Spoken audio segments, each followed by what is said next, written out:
Hello students, good morning all of you. Students, in previous video I have explained that what is algebra and what is algebraic expression, as well as I have also explained that what do you mean by term and types of algebraic expression, etc. So from all these concepts we have to solve the question exercise 7.1, which is based on the concept of this chapter. So let's start. So here first question is your fill in the blanks, and student keep in mind all these concepts because these questions are totally related to the concept which I have given in previous video. So let's start. Here the first question is branch of mathematics which involves symbols, alphabets for reasoning about relationship and operation is known as. बच्चों symbols alphabet के जो relationship होते हैं और उन relationship को हम connect किससे करते हैं, ऑपरेशन से करते हैं, उस ब्रांच को क्या कहा जाता है बच्चों, वो सब मैंने पहले ही बताया था आपको, नेक्स्ट प्रीवियस वीडियो में मैंने बताया होगा. उसको कहते हैं बच्चों अलजेब्रा. इस ब्रांच को क्या कहा जाता है बच्चों, अलजेब्रा ब्रांच कहा जाता है. Algebra is the branch of mathematics. So here the second question is that is B part is there are two types of symbols in algebra. सो अलजेब्रा में टू टाइप्स के सिंबल होते हैं. First symbol को कहा जाता है बच्चों कांस्टेंट्स एंड सेकंड सिंबल को कहा जाता है variables. Okay, now we are moving the third question that is C part, and here the question number C is a combination of numbers connected by basic operation of mathematics is called. बच्चों कोई भी number है जैसे मान लीजिए 5 + 3 - 2 divide by 1, ये बच्चों किससे कनेक्ट है, ऑपरेशन से कनेक्ट है, ऑपरेटर से, और वो सभी नंबर्स एक दूसरे से ऑपरेटर से कनेक्ट है. तो इसको हम 4 + 3 × 2 डिवाइड बाई 1 - 3. तो बच्चों इस एक्सप्रेशन को कहते हैं numerical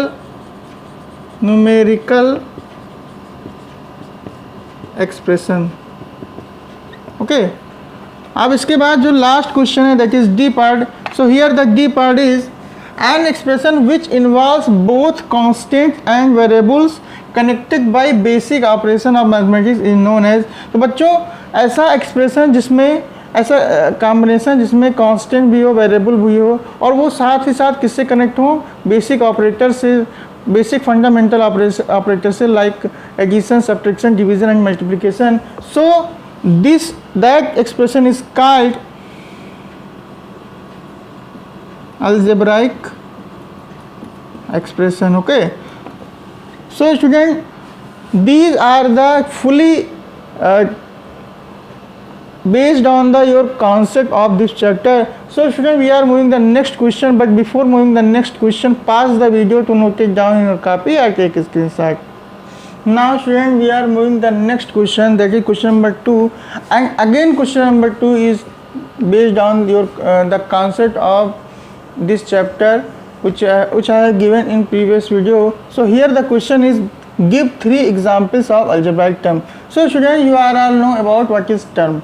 Term in an algebraic expression, the operators plus and minus separates the algebraic expression into parts, and these parts are called term of the algebraic expression. Okay बच्चों, मैंने आपको बताया था कि जैसे लिखा है कोई अलजेब्राइक एक्सप्रेशन लिखा है बच्चों, है ना, कोई अलजेब्राइक एक्सप्रेशन है, इसमें देखिए ये जो ऑपरेटर है बच्चों, ये इस पूरे अलजेब्राइक एक्सप्रेशन को सेपरेट करता है. किस में सेपरेट करता है, पार्ट्स में सेपरेट करता है, और वो सभी पार्ट्स टर्म कहलाते हैं. जैसे देखिए ये एक टर्म हो गया, ये दूसरा टर्म हो गया, ये तीसरा टर्म हो गया. समझ में आ गया. तो इसमें हमें टर्म के 3 एग्जाम्पल देने हैं बच्चों. कोई भी आपको कांस्टेंट वेरिएबल कंबाइन करके आप कोई भी आप बहुत सारे टर्म का एग्जाम्पल दे सकते हैं. जैसे मान लीजिए फर्स्ट एग्जाम्पल हो सकता है बच्चों 6x हो सकता है. कोई भी देखिए कोई भी एग्जाम्पल क्योंकि नंबर ऑफ जो एग्जाम्पल्स होंगे बच्चों वो इनफाइनाइट होंगे। क्या होंगे, समझ में आ रहा है? इनफाइनाइट, इनफाइनाइट का मतलब अनंत। तो जब अनंत एग्जाम्पल होंगे तो बच्चों कभी भी आपका जो आंसर होगा वो बुक से मैच नहीं होगा, क्योंकि कोई फिक्स्ड एग्जाम्पल है ही नहीं। क्योंकि अलजेब्राइक टर्म के बहुत सारे एग्जाम्पल होते हैं बच्चों, जो कि इनफाइनाइट भी आप कह सकते हैं, इसलिए कभी भी आपका आंसर मैच नहीं होगा। तो आपको सिर्फ एक अलजेब्राइक टर्म का 3 एग्जाम्पल देना है। कुछ भी आप लिख सकते हो, जैसे लिख दिया मैंने -1/2y, और थर्ड हो सकता है बच्चों -7z। आप अपने मन से भी कोई भी एग्जाम्पल दे सकते हैं, कभी गलत नहीं होगा, ठीक है। और ना तो अगर मैच नहीं हो रहा तो भी कोई मतलब नहीं, क्योंकि there are infinite examples for algebraic term. Okay, now student we are moving the third question, and the third question is write 2 examples of each of the following algebraic expression. बच्चों अलजेब्राइक एक्सप्रेशन में इन सभी के 2 example देने हैं। सबसे पहले हम बात करते हैं टाइप्स ऑफ अलजेब्राइक एक्सप्रेशन की। बच्चों on the basis of term there are 4 type of algebraic expression is classified. बच्चों टर्म के आधार पर टोटल 4 टाइप के अलजेब्राइक एक्सप्रेशन होते हैं। An expression having 1 term is called monomial, an expression having 2 terms is called binomial, an expression having 3 terms is called trinomial, and any expression having more than 3 terms is called multinomial, or you may say that polynomial। तो बच्चों monomial, binomial, polynomial के जो definition होते हैं उसके base पे हमें इन सभी के 2 एग्जाम्पल्स देने हैं। बच्चों देखिए कैसे हम लिख सकते हैं, जैसे लिख सकते हैं 4x - 3 YZ एक्सेट्रा। ऐसे बायनोमियल का लिख सकते हैं -5y + 1, या आप लिख सकते हैं 7p + 11 एक्सेट्रा। तो देखिए इसमें मोनोमियल में बच्चों ऐसा अलजेब्राइक एक्सप्रेशन जिसमें 1 टर्म होता है उसे हम मोनोमियल कहते हैं। तो देखिए यहाँ पर 1 टर्म आ रहा है ना, यहाँ भी 1 टर्म आ रहा है, तो इसलिए ये मोनोमियल का एग्जाम्पल है। ऐसे इसमें देखिए 1 टर्म 2 टर्म 1 टर्म 2 टर्म, तो ये किसका एग्जाम्पल हो जाएगा बच्चों, बायनोमियल का। ठीक है, समझ में आ रहा है। तो इसके भी बहुत सारे इनफाइनाइट एग्जाम्पल होंगे, इनफाइनाइट होंगे बच्चों, एग्जाम्पल्स इनफाइनाइट होंगे, अनंत होंगे, उनकी कोई गिनती नहीं, नो लिमिटेशन। ओके, तो आपका आंसर शीट से मैच नहीं होगा बच्चों, ठीक है, लेकिन वो गलत भी नहीं होगा, क्योंकि आप कॉन्सेप्ट के आधार पर एग्जाम्पल दे रहे हैं। क्योंकि इनफाइनाइट है तो कोई फिक्स्ड नहीं है बच्चों कि हम फिक्स्ड एग्जाम्पल ले सकते हैं। ठीक है, there are no fixed example for binomial और any algebraic expression. Okay, and polynomial means बच्चों ऐसा अलजेब्राइक एक्सप्रेशन जिसमें मोर देन 3 टर्म्स होते हैं उसे हम पॉलिनोमियल बोलते हैं। तो देखिए फर्स्ट एग्जाम्पल इसमें हो सकता है 3x + 4y + 2z - 1, या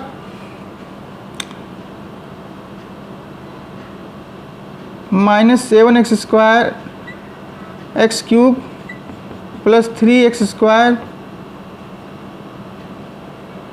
या इसको हम ना लें, लिख सकते हैं कोई दिक्कत नहीं, -3x³ + 2x² + 7x - 1।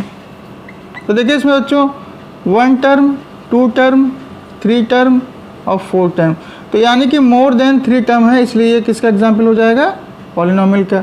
So student we are moving the next question, but before moving the next question pass the video to note it down in your copy और take screenshot. Now student we are moving the another part of this exercise, that is question number 4, and here question number 4 is write algebraic expression for each of the following। बच्चों अब इस question में क्या करना है कि हमें एक सिचुएशन दिया हुआ है, एक ऐसा सिचुएशन, एक ऐसा स्टेटमेंट जिसके हेल्प से हमें अलजेब्राइक एक्सप्रेशन फॉर्म करना है या बनाना है। You have to make algebraic expression from given situation। So here first part is 12 less than a। बच्चों अब इसका मतलब क्या हुआ कि a से 12 कम है, लेस देन है, 12 लेस देन a, इसका मतलब a में 12 कम है। तो इसको हम कैसे लिखेंगे बच्चों, a माइनस 12, a में 12 कम है, इसका मतलब a माइनस 12। ऐसे b 13 मोर देन b में 13 ज़्यादा है तो b प्लस 13 हो जाएगा। यही आंसर हो जाएगा बच्चों, दिस इज़ द आंसर। बस इसके बाद आपको कुछ नहीं करना, you have to only make an algebraic expression for the given situation and here the C part is 24 less than the product of A and B। तो सबसे पहले बच्चों प्रोडक्ट निकालेंगे, product of A and B। A और B का product क्या होगा बच्चों, और उसमें क्या कितना कम है बच्चों, 24 कम है, तो 24 माइनस कर देंगे। अब बच्चों A और B का जब प्रोडक्ट निकालेंगे तो उसको हम इस तरह से लिख लेंगे, this is the rule. Rule ये कहता है बच्चों अलजेब्राइक एक्सप्रेशन में कि कभी भी अगर इस तरह लिखा है बच्चों, एक कांस्टेंट एक वेरिएबल का जब प्रोडक्ट निकालते हैं तो उसमें ये ऑपरेटर को रिमूव कर दिया जाता है बच्चों। रिमूव का मतलब हटा दिया जाता है, समझ में आ रहा है। रिमूव करने के बाद ऐसा नहीं है कि इसके बीच में प्रोडक्ट नहीं हो रहा, प्रोडक्ट हो रहा है बट उसको लिखा नहीं जाता है बच्चों, उसको अंडरस्टूड, उसको हम मान सकते हैं या हम जो है अंडरस्टूड रहता है कि इन दोनों के बीच में जो प्रोडक्ट है बच्चों वो मल्टीप्लिकेटिव ऑपरेटर का प्रोडक्ट है। ऐसे ही जब एक वेरिएबल और दूसरे वेरिएबल को मल्टीप्लाई किया जाता है तो वहाँ भी ये जो ऑपरेटर है बच्चों इसको भी रिमूव कर दिया जाता है, ठीक है। This is the rule, so you have to follow this rule, okay. हमें ये इस रूल को फॉलो करना होता है। So we can write AB minus 24 and here the D part is 30 more than 5 times a number।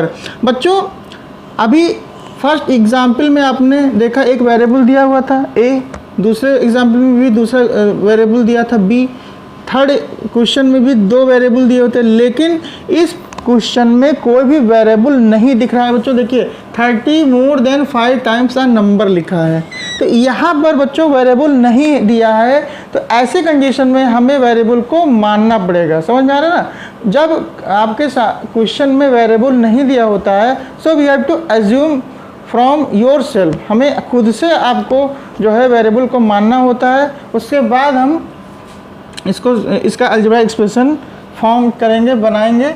तो यहाँ लिखेंगे let the number be x. तो हमने मान लिया कि वो नंबर क्या है, इस नंबर को हमने x मान लिया। आप कोई भी वेरिएबल मान सकते हैं बच्चों, फ्रॉम A to Z you are free to assume any variable to, okay. A से Z तक आप कोई भी वेरिएबल मान सकते हैं। यहाँ पर मैंने x माना है, तो देन फ्रॉम क्वेश्चन के अकॉर्डिंग हम अलजेब्राइक एक्सप्रेशन लिखेंगे।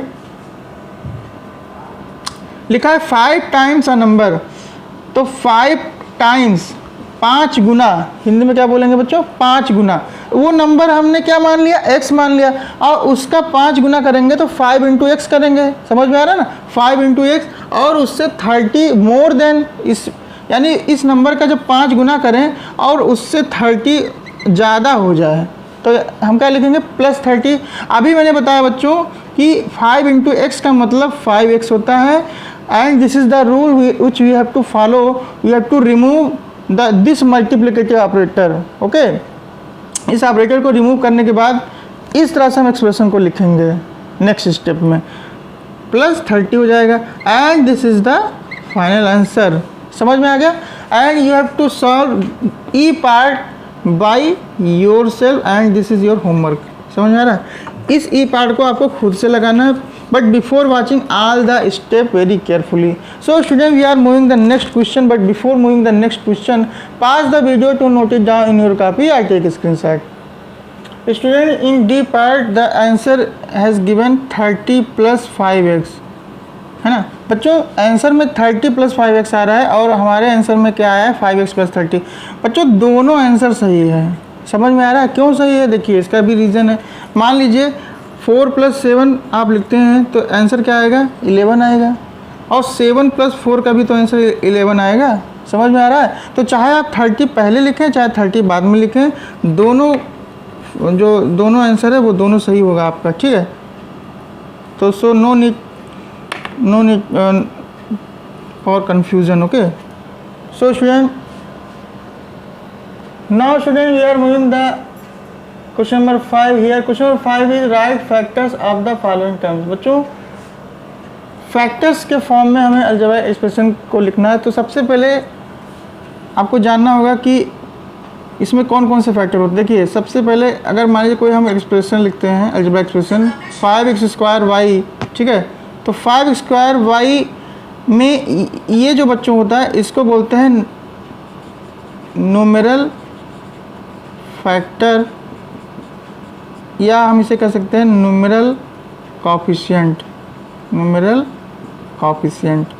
और ये जो होता है बच्चों इसको बोलते हैं लिटरल फैक्टर। 2 फैक्टर्स होते हैं इसमें। तो इसमें भी हमें सभी फैक्टर्स को लिखना है। देखिए जैसे इसमें इस तरह से हम फैक्टर लिख सकते हैं 7x एंड y। और बच्चों y यहाँ पे y⁻2 लगा हुआ है ना, y स्क्वायर का मतलब हुआ y इंटू वाई। तो हम कैसे इसको लिखेंगे बच्चों, 2 फैक्टर्स होंगे y के, तो इसको हम इस तरह भी लिख सकते हैं y, ये हो गया इसके फैक्टर। ऐसे इसको भी लिख सकते हैं बच्चों, देखिए 8x⁻2 है तो यहाँ पर लिखेंगे x और y। ठीक इसी तरह से यहाँ पे भी हम लिख सकते हैं 9x एंड y। समझ में आ गया बच्चों? इस तरह से इनको हम अलग अलग numeral factors, then after you have to separate into literal factor. बच्चों ये जो नंबर्स आप देख रहे हैं इसे हम बोलते हैं न्यूमेरल फैक्टर, और ये जो वेरिएबल देख रहे हैं इसे हम बोलते हैं लिटरल फैक्टर। समझ में आ गया? So student we are moving the next question, but before moving the next question pass the video to note it down in your copy और take screenshot. So student, we are moving the 6th part of this exercise here. The 6th question is here, write the coefficient of the following terms। बच्चों यहाँ पर हमें coefficient लिखने हैं। तो coefficient क्या होते हैं? Coefficient of algebraic expression is called the factors of the term, okay। So here the coefficient will be, बच्चों यहाँ पर देखिए a² है तो a हो सकता है ना, a² हो सकता है, ऐसे ही ए बी हो सकता है या एंड a² भी हो सकता है। ठीक उसी तरह से यहाँ पे देखिए a हो सकता है, यहाँ b² है बच्चों तो b हो सकता है, b² हो सकता है, ab हो सकता है और ab² हो सकता है। ठीक, तो ये हो गया आपका answer and you have to solve C part by yourself, okay. And student, I hope you are all understand today's questions of this exercise, and I will finish the remaining question of this exercise in next video. So thank you for coming in online channel, okay.